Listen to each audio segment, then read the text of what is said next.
फारूकी ने हमें ज्वाइन किया, उनसे बात करते हैं। जमील, अभी चौधरी शुजात हुसैन का ये अहम बयान सामने आया कि ऑपोजिशन तो ऑपोजिशन में रहते हुए जलसे जुलूस करती है, लेकिन हुकूमत किस डगर पर चल निकली है, ये मनसूख कर देना चाहिए। क्या कहते हैं आप इस पर?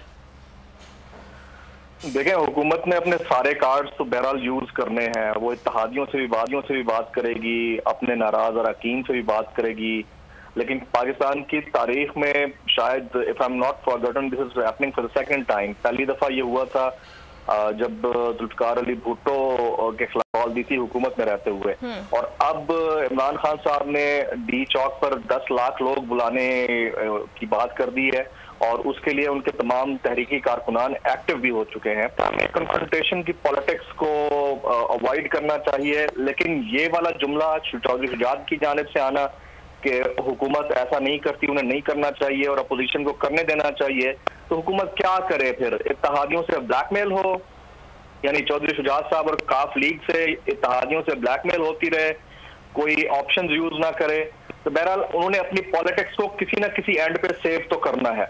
होता अपोजिशन का ही राइट है, जमहूरी प्रैक्टिसेस के अंदर अपोजिशन का ही राइट होता है कि वो जलसे करती है, पावर पॉलिटिक्स करती है, लोगों को दिखाती है। लेकिन पिछली जो 3-4 जिस तरह से खान साहब ने अपने पॉलिटिकल वर्कर को चार्ज किया है, मुझे लगता है कि उन्हें हुकूमत में रहते हुए ही अपोज करने का मजा आने लग गया, और वो शायद चाहते हैं कि तहरीक अदम एतमाद की वोटिंग से एक दिन पहले ये भी कर डालें। इसका इम्पैक्ट पब्लिकली तो बड़ा एनलार्ज्ड होगा, इसका इम्पैक्ट बड़ा एलिवेटेड होगा, लेकिन पार्लियामेंट के अंदर अगर आपके 172 लोग पूरे नहीं है, तो उस दिन हो सकता है कि कोई बहुत बड़ा ऐलान प्राइम मिनिस्टर पाकिस्तान इमरान खान की जानिब से हो जाए। तो कुछ भी नहीं कह सकते। ये कॉन्फ्रंटेशन की पॉलिटिक्स है, और र्यूमर्स हवा पा रही हैं, और इन र्यूमर्स का नुकसान ओवरऑल पाकिस्तान को एज ए स्टेट हो रहा है। इसका ख्याल इस हवाले से उनका बयान जो है ना, वो नजरअंदाज नहीं करना चाहिए, गवर्नमेंट को भी और अपोजिशन को भी। लेकिन जमील, अभी तो खासे दिन हैं इस इजलास में, और वोटिंग के लिए भी काफ़ी आगे की तारीखें दी गई हैं, तो इन सारे दिनों में एक बड़ा माहौल बनने जा रहा है। आप क्या समझते हैं कि जो खान साहब ने जलसे जुलूस किए हैं, अभी मेलसी में जलसा, दीर का बड़ा जलसा जिसमें उन्होंने बड़ा एग्रेसिव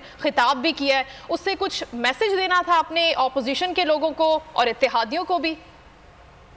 देखें, उसमें मैसेज उन्होंने न सिर्फ इत्तेहादियों और अपोजिशन को दिया है, बल्कि उन्होंने हल्कों को भी दिया है जिन पर खान साहब बड़ा तकिया किए बैठे थे। और मैसेज बड़ा ओपन एंडेड मैसेज है।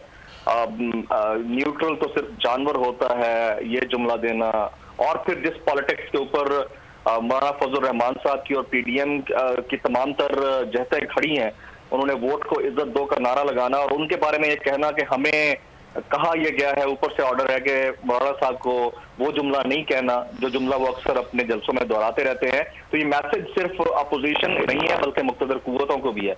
और आने वाले दिनों में ये बड़ा, आप जिस तरह कह रही हैं कि माहौल बन रहा है, मुझे तो ये मामलात खुदा न ख्वास्ता किसी बड़ी कॉन्फ्रंटेशन की तरफ जाते हुए दिखाई देते हैं, क्योंकि जिस तरह से पार्लियामेंट लॉजेस के अंदर वाकया हुआ, वहां पर अंसारुल इस्लाम की एंट्री हुई, डंडा बरदार, लठ बरदार लोग वहां पर एंटर हुए, और फिर उनके खिलाफ ऑपरेशन हुआ इस्लामाबाद पुलिस का।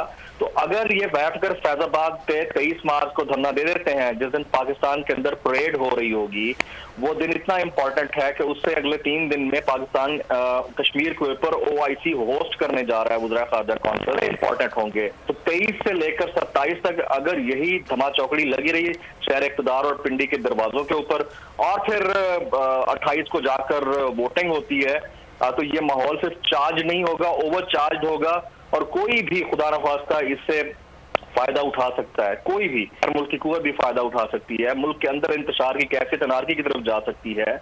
और ये इन लोगों को बहरहाल अपनी तमाम तर जो पावर पॉलिटिक्स है वो पब्लिक में करने की बजाय अगर पार्लियामान के अंदर कर लें तो वो ज्यादा बेहतर होगा पब्लिक ऑफ पाकिस्तान के लिए। अच्छा, एक और चीज आपने रेज की थी कि जलसों के अंदर जो कुछ उन्होंने कहा, खान साहब की पॉलिटिक्स दम तोड़ रही थी। आपको पता है जिस अंदाज से महंगाई बढ़ी है, जिस अंदाज से पेट्रोल की प्राइसेस रेज हुई हैं, जिस अंदाज से टैक्सेस में इजाफा हुआ है, बेस प्राइसेस में इजाफा हो गया है, स्टॉक मार्केट आपकी नीचे जा रही थी, तो खान साहब के पास इस वक्त आगे फॉरेन पॉलिसी को टारगेट करते, वो ड्रोन अटैक्स के हवाले से बात करते पब्लिक के अंदर। उन्होंने वही किया, उसमें लैंग्वेज का इस्तेमाल वो काबिल मजम्मत जरूर है, लेकिन उन्होंने जिस अंदाज से चार्ज किया है अपने कारकुनान को, आम आदमी चार्ज नहीं हुआ इससे। आम आदमी जो सफर कर रहा था वो आज भी उसी तरह सफर कर रहा था। कर रहा है, लेकिन जिस अंदाज से उन्होंने अपने कारकुनान को, अपने वर्कर को चार्ज किया है, that is very much important. मेरे ख्याल में उन्होंने he has control the damage very well. जो डैमेज जो खुद उन्होंने किया था, जो रायता उनका अपना फैलाया हुआ था, उसको काफी हद तक कंट्रोल करने की कोशिश की है।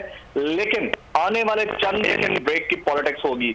मेरे पास जो इंफॉर्मेशन है वो ये है कि खान साहब 27 तारीख से एक दिन पहले, या शायद हो सकता है 2 दिन पहले, अपना तुरंत का पत्ता पब्लिक के सामने रख देंगे। वो कोई भी बड़ा इत्तेहादी, नून लीग का कोई भी बड़ा शख्स, JUI का कोई भी बड़ा शख्स उनके साथ प्रेस कॉन्फ्रेंस कर सकता है।